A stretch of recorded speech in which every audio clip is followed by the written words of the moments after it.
যতক্ষণ এখানে ভালো করে বৃষ্টিটা না হয় ততক্ষণ এইরকম করে ঘরে পুরো ধুলো জমেই থাকবে।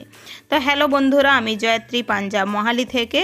এই যে ধুলোগুলো দেখতে পাচ্ছ তোমরা, এটা পুরো ঘরে, মানে উপর নিচ পুরো ঘর থেকে এই তুষগুলো বেরাবে। এতে সেরকম মানে নোংরা কিছু নয়, এগুলো শুধু তুষ, গমের তুষ, যেটাকে ধান থেকে কুঁড়ো বেরো হয় সেরকম।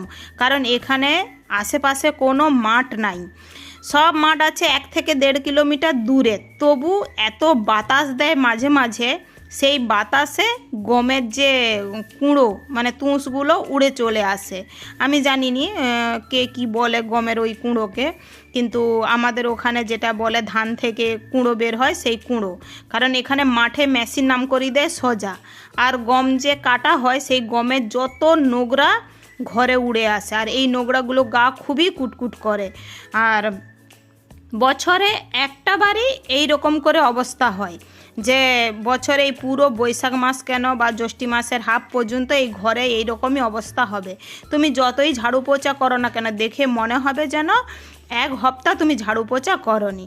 তো বন্ধুরা, আমার ভিডিওটা কেমন লাগে অবশ্যই জানাবে। যদি আমার কিছু ভুল বলে থাকি বা ভুল হয়ে থাকে তো সকলের কাছে ক্ষমা চাইব।